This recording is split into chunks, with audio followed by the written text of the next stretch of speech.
So, hey, everybody, I'm Mike Sullivan with Born to Shine. We have a super awesome guest today. His name is Aaron Collins. He is the superintendent and CEO of Metro Tech in Oklahoma City, Oklahoma. And Aaron, thank you, man. Thanks for being with us today. Really appreciate it.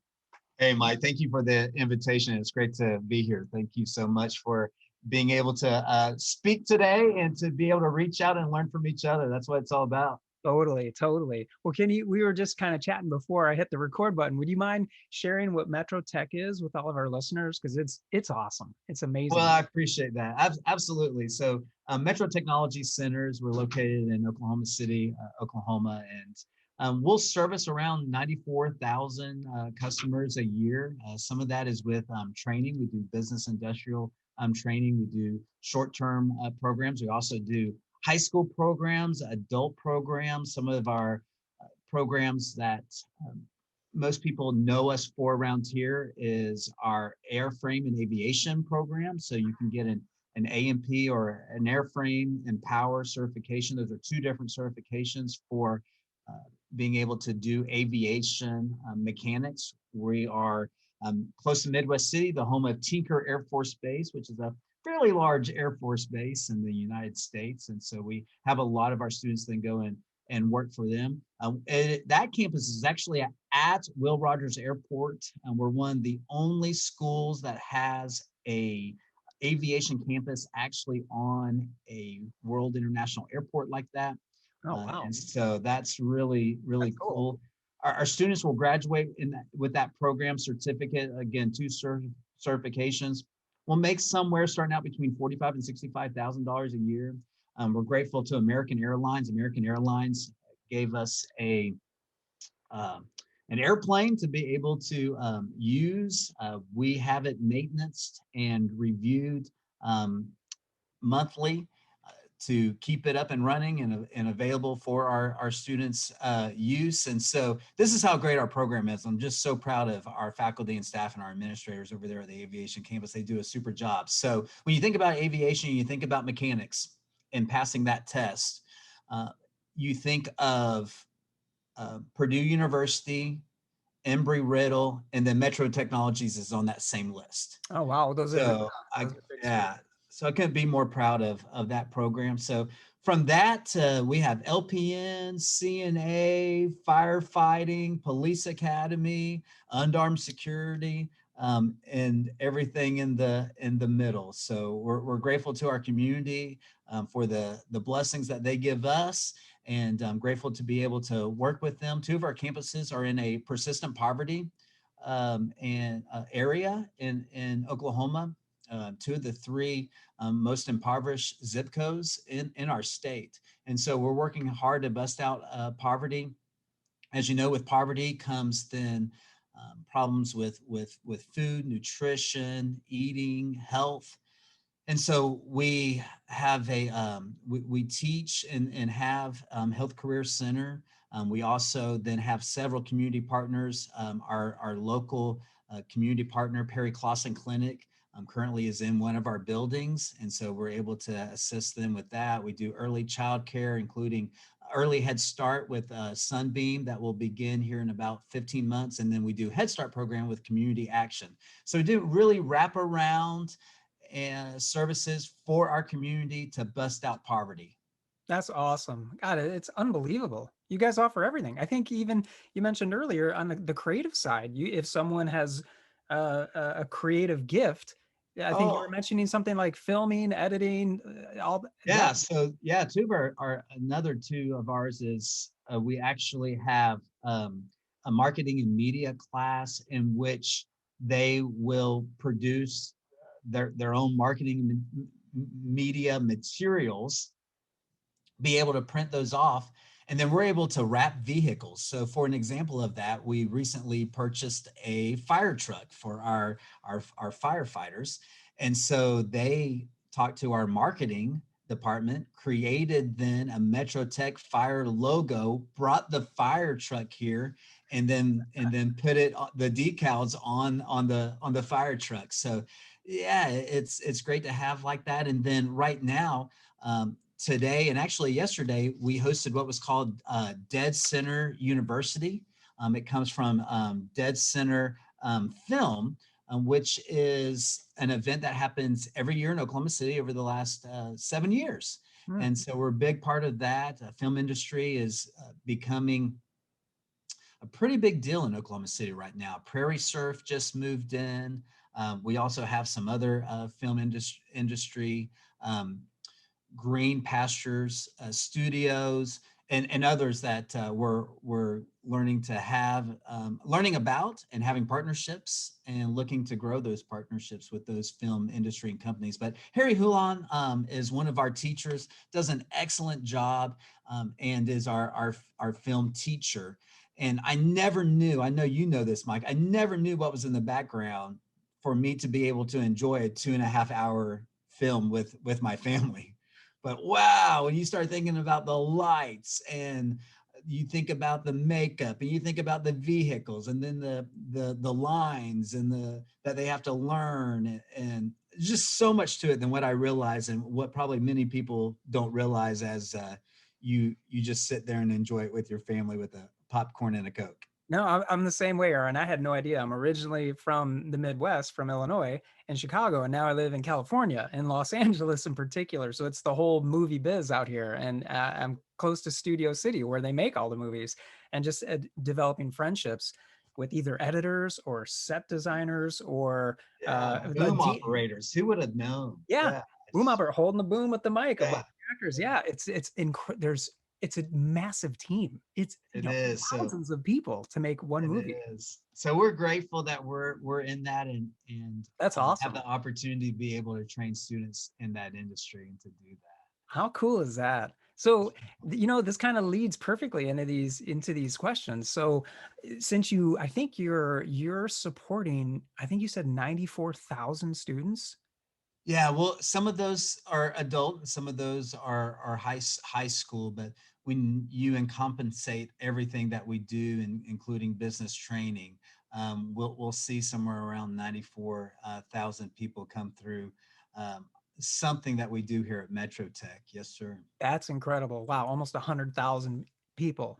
Yeah. So, that how important is it to your school district with those nearly 100,000 individuals that are coming through your schooling system? How important is it to you and to your district to help and support all of those individuals with solid mental health skills? Yeah, I think it's crucial. And I think, some of the work that we're doing with some of the partners and to be able to even grow that more is that um, now more than ever, we realize the need for emotional and social support, and not just for social emotional learning, but the social emotional support that our teachers need, that our faculty and staff needs, that our community needs. I think the pandemic now more than anything has shown us the need for social emotional learning and that social emotional support. A lot of times we talk about, how do we cope with people, de-escalation skills, and while that's part of social emotional, we need to also have adaptations like that for us in dealing with stress, anxiety. I think as a father, I've seen it more now than ever as I have a son that's a freshman in high school, a daughter that's in seventh grade. I mean, does it get any more crazy than a 14-year-old young teenager or a 12-year-old seventh grade daughter? And so, that really plays into my mind and thinking, okay, what then can we do to support that and to enhance that? So while we have a very strong student liaison program here, student ambassador program here, all those ties into social emotional as well as guidance counselors. I think we can do more. I know we can.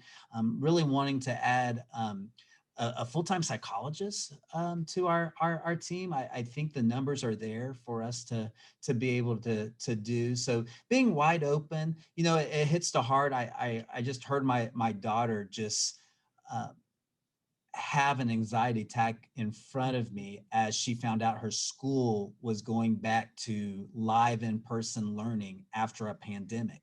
Right. And I saw her freeze. And Mm, I'd never seen that before. And so as a father, I'm like, oh wow. And then it hit more home to me, Mike, because a dear friend of mine, colleague named Talora Schlosser, Talora is a phenomenal superintendent out of the state of Kentucky.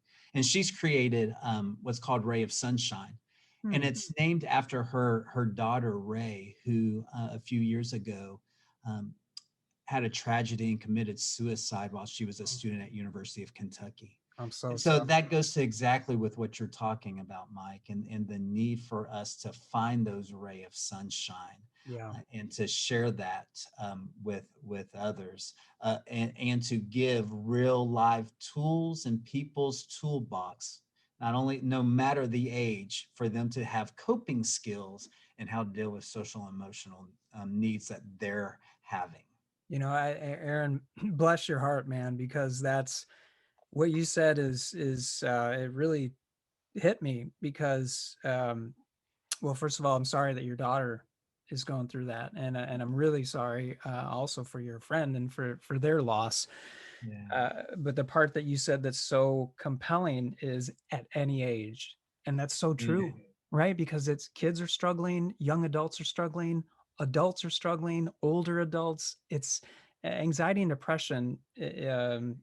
It doesn't care how old or young you are, and No, and it's Mike, silent. yeah, and I didn't mean to interrupt. I No, no, apologize. please. You know, we see that recently in the news, right? The two things that seem to be increasing is domestic violence Hmm. and suicide. Right. And I think it's because of the situation that we find ourselves in, um, being at home a little bit longer, encapsulated, and not being able to get out and do things out of our normal routine. And so, what do we do? Well, we do one or two things. It seems like a lot of times is we either cope with the situation, deal with it, find that shining light, and shine, or we go somewhere to fill our empty bucket with something that's not good. Right. Absolutely. Well, then that's great that there's a program near where you're at, and it's awesome that you're open to bringing in. I think you mentioned a psychologist on staff Yeah. and then other programs, so you're And other constantly programs. I don't supporting. think you can have too many, Mike. And programs work differently too. And so, I think that's what's great in talking with you is being able to learn about and find out, give people tools in their toolbox that Right. are practical that they can use when they see themselves and feel themselves hurting. Absolutely simple and immediate. Where there, that's our whole program, and the Yeah. reason I created it is actually I was really close to your friend's situation where they lost their child. I was that child, and my parents almost lost me. And um, when I was a kid, I went from, like you're saying, shining to a really, really dark place. And I didn't understand it because our school didn't have, they never talked about it. They always just, Mhm. yeah. And they never provided any kind of tools, like you're saying. They never provided any strategies, and it was just taboo. So if someone was struggling, it's just, suck it up, you're going to be fine. And which made it worse. So I'm so thrilled to hear someone like you are at such a high position are so open and mindful and preventative. That's so brilliant, is that you're taking a preventative approach instead of a reactive after it's too late, after the tragedy happens. I So think, Mike, with that and going on with that discussion is the idea of ensuring that we hear the student voice. And so I think that's very important too. And with our student ambassadors that we have here at Metro Tech is to listen to that voice and see then what we may need to do to support them. But one of the greatest things we can do is give our students a voice and listen to that voice. It's imperative for us to learn what situations they're going on. We have a high Hispanic Latino population here in our students. And one of the stories I just heard recently from a wonderful student, Perla, and she shared her story and said, my brother was going through a very difficult situation with his health, and I was the one in the family that was the interpreter. And mm, so I had to talk to my parents and let them know that my brother's dealing with cancer, Mm, and had to translate that. And wow. it hit me then, wow, what are we doing then to support that type of situation? Because she can't be the only one. Right. Yeah. That's what you make such a great point, Aaron, that make helping people feel heard, number one, that they feel safe and that they can express what's going on inside and still be loved, still be supported, still be encouraged, still know that it's a safe environment, a loving environment, and an environment where they have next steps. Great, let's get you the tools, let's get you some strategies. We got this together. So Mhm. that's awesome that you're on it. Yeah, you're way ahead of the game, man. I, Well, I don't feel that way, but I think it's important, to gain knowledge. Usually, two things have to happen, in my opinion. Um, Either I have to make a mistake and learn the hard way, or be willing to listen to something that someone's already learned. yeah. And so it's so important to learn from our mistakes. Once we learn from those mistakes, make it right then, and then to listen to others and their situations, to help us do better and be better and to make our community better. I think it's our responsibility, Mike. I think what you're sharing and what you're doing is not only necessarily maybe what some people would label as a calling. I label it as a responsibility, and let me explain, if I may, is that one is that you have the ability to be able to share out these tools and to let people know what's going on and to be able to share your story. And you have the opportunity to be able to share that story. So if you've got the ability and then you've got the opportunity, then you have the responsibility to talk to others about shining in ways that they can shine. So Yeah. appreciate you, man. Thanks for No, what you do. thank you, Aaron. I appreciate you too. And this is it's so cool because I feel like when we were talking on the phone the other day, I really I appreciate what you just said because I feel that it's a divine intervention, which because if sometimes we chase the things in our life that we want, right? For Yeah. me, that was my music, and then God kind of came into my life and said, "Hey, yep, you're going to use music, but you're going to also use those dark moments when you were struggling." And you're going to use that together to help others. So that's when everything just kind of really connected. And to me, it's a gift, it's a blessing. And I absolutely agree with you. It is a responsibility. So I think the joy in life is truly serving others. And I know Tony Robbins says it all the time, and Brene Yeah. Brown, and tons of people that are uh, just serving others. That's at least to me, it brings me a lot of joy because I know the pain I went through. I felt alone, and I know maybe there's some listeners out there now that are listening to this that feel I feel that way too. Well, you don't have to be, You don't have. and yeah, you don't have to be, and you matter, and you have value. You're important, and and and you're loved, and we're gonna lift you up together. Yeah, we're there to pick you up and to move you forward. Sheriff Johnson, here in Oklahoma County, just a great guy. And he talks about that. He goes, our responsibility is to reach from behind and help that person that we see that has fallen, and to lift them and bring them up with us. Love it. I and, love and it. I love that idea that Sheriff Johnson does and shares when he speaks to young people. He spoke to our police academy students not too long ago, and that was the advice that he gave them, and again gave that advice to our graduates for our virtual graduation. I I love think it. it's a great message. That is a great message. And speaking of advice, Aaron, what would you have for any parting advice for our listeners, for other school districts like yours that want to better support their students with their mental health, but they may not be sure how? What advice would you have for them? I think first of all, it's to understand that this is a major situation and it's not going to go away. You can quickly go on, national suicide and look at the statistics, and it's a rising. And so knowing that, what are we going to do to save people? Because once they've committed suicide, it's too late. And so we need to ensure that we've got programs and people in place that will listen and be able to connect students to those that can help them and ensure that they shine. So proactive approach, listening, and the realization that there is a problem, is a need for social emotional support. I know we use SEL a lot. I know you've heard that, Mike, in the work Sure. that you do, social emotional learning. Right. Uh, I don't know that I'm keen on that whole terminology of social emotional learning as much as I am. What are we doing to give social emotional support?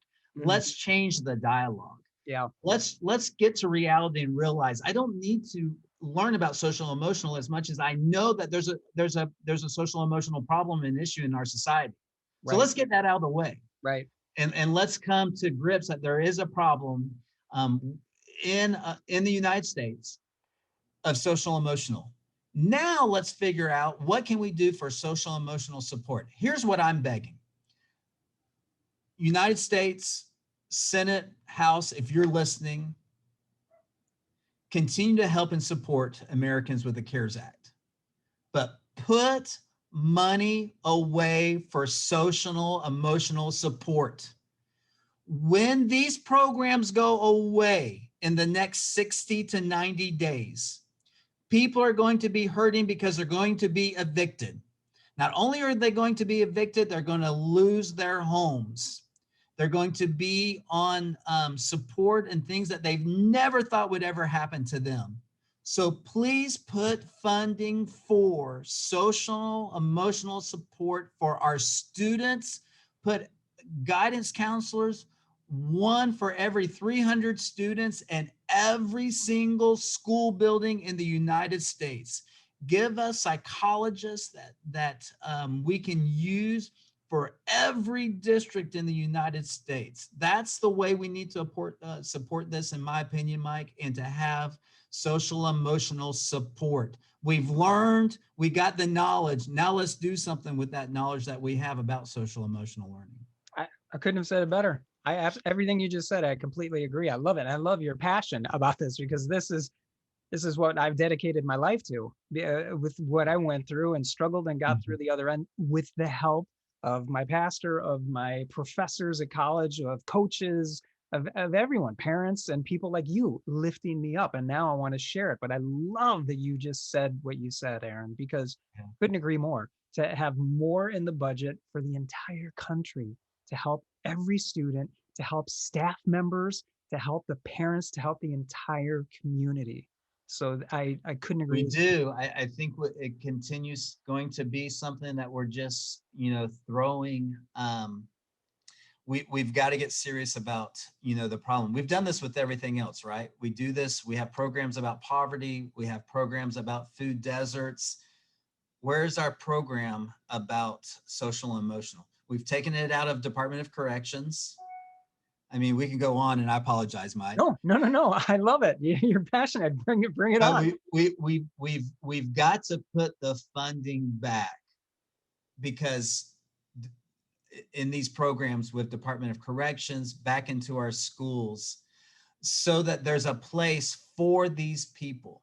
Some of the horrible things that were happening today. I was reminded of a 1983 uh, just horrible situation in the town that I'm from, Tampa, Florida, in which a gentleman who was needing some support goes into a Winn-Dixie grocery store in Tampa, Florida, brings in a can of gasoline, starts pouring it on the counters there, the cash registers, lights it, and the Winn-Dixie goes up in flames.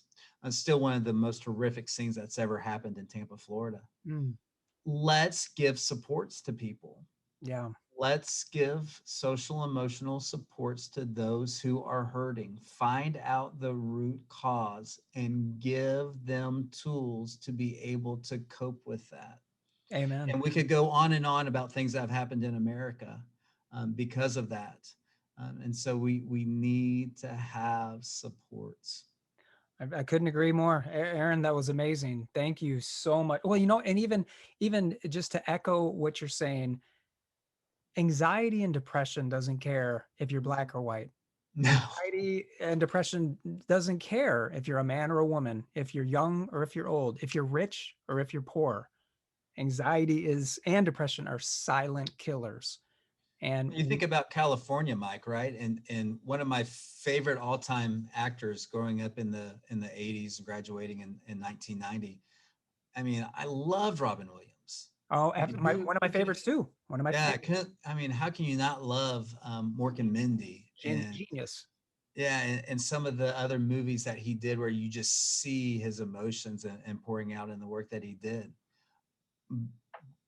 But he was struggling and didn't ask for help. And so, yeah, I think more and more, again, just looking at the statistics, I'm glad you pointed that out.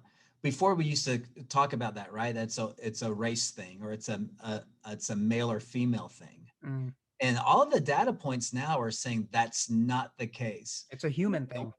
Yes, it's a human thing. And here's what I was thinking about yesterday, Mike, after our conversation and when we talked, is brought to my mind old school, right? I don't know if you had old school parents. I had an old school dad. I did. Love, Same. okay, love my dad. Dad's a Vietnam War vet, military brat. My grandfather fought Korean War. My dad would look at me and he'd say, "Suck it up, right?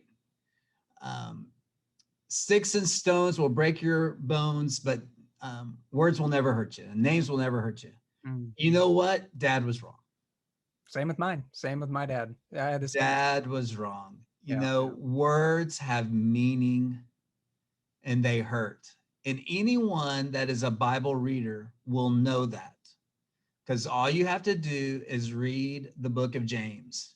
And James talks about something that's the idea of not even being able to tame it, that you really, really have to tame it. And it's the tongue and that it hurts. I think the idea there is that it cuts deep. Mm-hmm. And so, knowing that, how are we going to use and frame our words? Think before you press send. Look at it, reword it, have that email sit for another 2 or 3 hours before you send. Have that Twitter, that DM sit before you press send because words do matter. They do have power. I have a friend of mine that's a police officer at a district in Kentucky. And he always says, "Aaron, we have power. How are you going to use it? Are you going to use it for good? Or are you going to use it to harm?" And so, Mike, thanks for the good that you do in using words for good. Oh, you too, Aaron. Thank you so much for being with us today and sharing all of your wisdom and the heartfelt stories that you shared. Really, it means a lot to me, and I know it does to our listeners. So thank you for being with us today, Aaron. Thanks, Mike. Thanks for the invitation. It was great to be with you.